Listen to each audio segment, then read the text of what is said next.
Long way down, huh? Whoa, how did you do that? Not much of a talker, huh? Okay, here I go.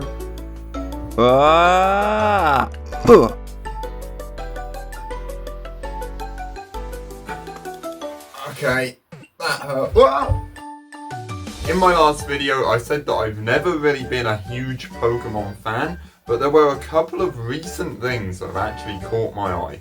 One of those was Winds and Waves, like we talked about in that video. The other thing was Pokopia. I don't know how well you can see this, but Pokopia, I dare say the green screen has green screened out most of it. When Nintendo first announced Pokopia back in September, it looked absolutely amazing. It didn't seem like a game that I would end up picking up, but it looked really cool. Then we got into the new year and more stuff for this game was being revealed. Then we got nearer and nearer the release date and people were getting so hyped about this game, and then seeing other people getting hyped made me kinda hyped about it. It actually made me more interested in Pokopia as well. Then, when it released, I saw people playing it and they had some really good things to say about the game. So I went and bought it. Now, there's a whole story to buying the game. So I didn't have the money in my bank account at the time. So I went to the post office around the corner from my house to put some money in. Their till was jammed shut, so I couldn't put no money into it. 2 days later, I went back to that post office. Yeah, their till was still jammed shut. They need to fix their till. In fact, they should have done it on the day that it jammed. But, oh well, what can you do? I was kind of mad by this point, and there was no way I was putting off ordering this game any longer. I then started to look on sites for like stores near me, like Curry's, Argos, or even CEX. They were all sold out, which made me want the game even more, because if it had that many sales, then it had to be good. But yeah, they were out of stock, so all my hope was lost. Until I remembered we have another post office near us which actually had a working till. So I dragged my ass straight down that post office, put my money in my account, dragged my ass straight back home, and finally ordered the game off Amazon. When I ordered it, for a few days it said that it wouldn't arrive until Tuesday, which was a whole week from then. After a few days, the estimated delivery got closer and closer, and it actually ended up being delivered on the Friday of the same week that I ordered it, so it only took 3 days to get here in the end. The game arrived at about 5:30 PM whilst I was setting this thing up for my stream, and because it's a game key card, which I hate, but oh well, it had to download the game before I could play. I started my Twitch stream at around 6:15, which I usually do, and instantly started playing Pokopia. As soon as I jumped into the game, I absolutely loved it. Just the feel, the aesthetic, the coziness, it was all just very charming. I should probably mention that there will be spoilers for this game. Not all of it, because I haven't even gone through the main story yet, but I've made quite a bit of progress, so if you don't want spoilers, click off now. But if you don't mind spoilers, let's continue. Raise me up so I can stand on Mount. I hate that song. When you first load up the game, you're instantly thrown into the customization of your character. I really like the look of mine. Looks just like me. I think he's quite cool.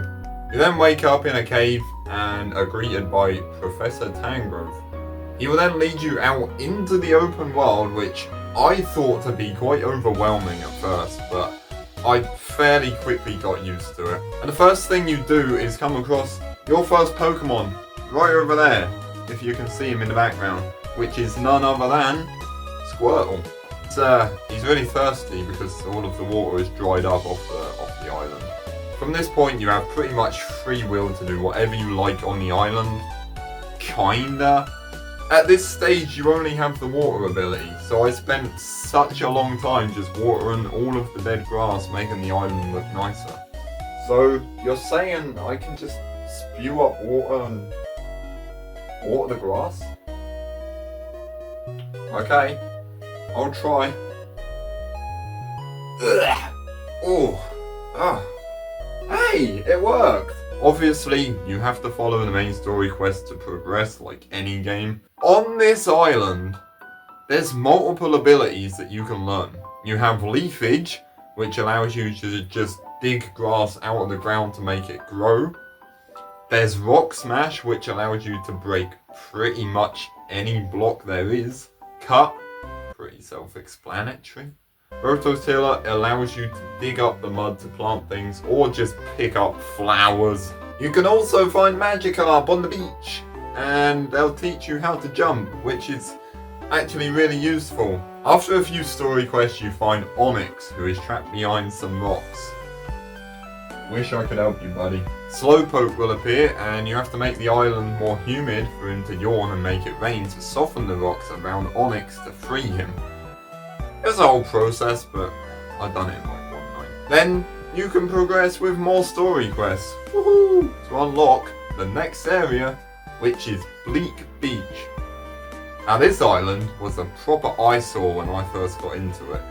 Actually, the main quest here is to clean and brighten everything up to make it livable for the Pokemon. That means you are also introduced to electricity in this area, which is very useful. I've been using this in a lot of areas.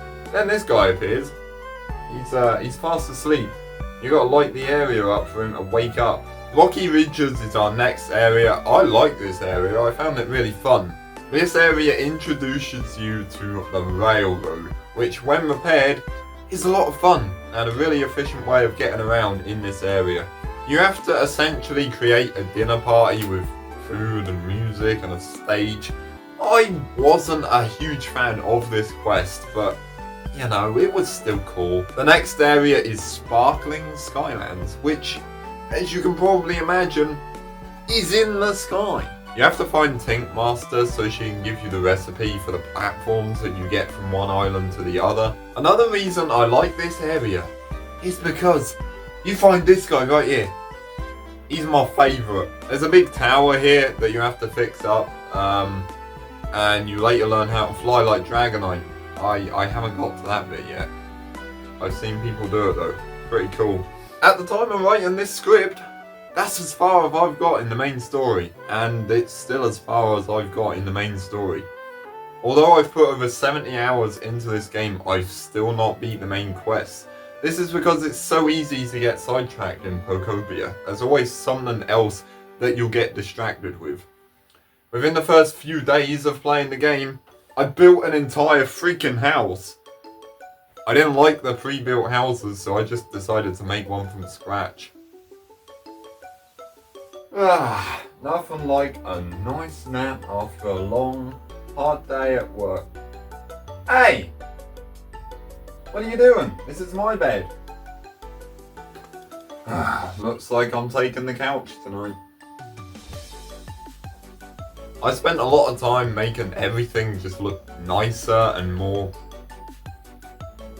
nicer. Building more stuff to make it look nicer. Once you've completed the first area, the broken bridge in the corner of Withered Wasteland is accessible. Well, it's accessible from the start of the game, but it's advised that you complete the tutorial part first. This bridge will lead you to Pallet Town. No, not Pallet Town. Pallet Town. This island is yours to do whatever you want with. Find however many Pokemon as your heart desires. Invite players to join you via online, local play, or game share. I actually haven't been on this island at all. I went on there to have a look. Haven't done anything. But I created a cloud island that myself and my friend Alice have been playing on. We've not done much on this island, to be honest. I made a house, of course, rebuilt the Pokemon Center, and have spent the rest of the time waiting for Poliwhirl to spawn in one of the 11 habitats that I built for him. Yeah, at the time of writing the script, still no luck. I finally got in this morning, I'm so happy. At one point I thought he was going to spawn, then got Dragonair instead. I was so pissed at that. It's a ton of fun just running around on this big island together. I can see us putting a lot more time into this island, building and exploring and getting many more Pokemon on the island. Hey.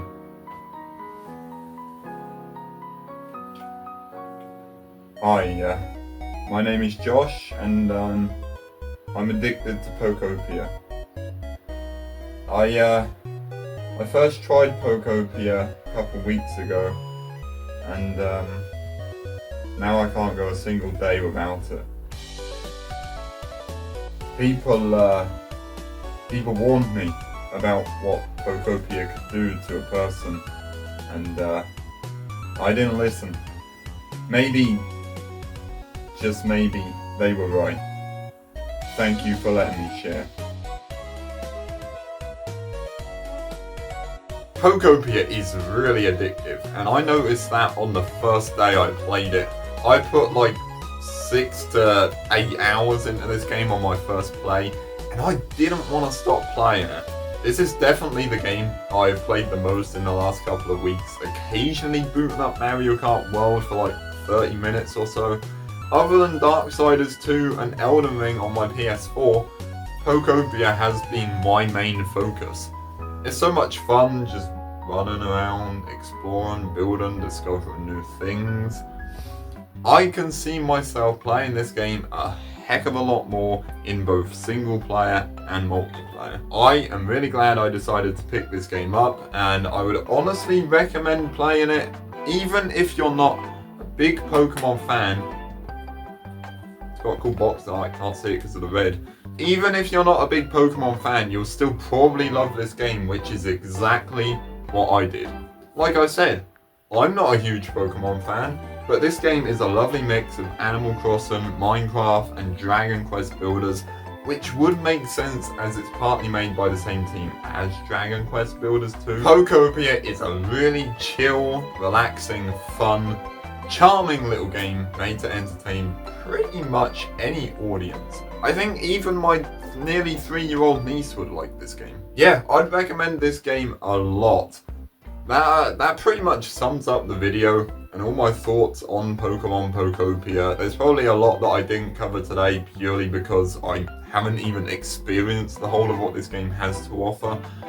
I've been playing this game a lot over on Twitch, which you'll find a link to in the description.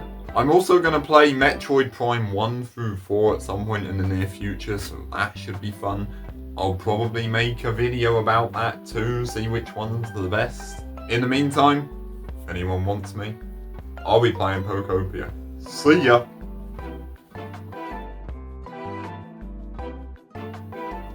Hey buddy, could you make me some bricks out of this?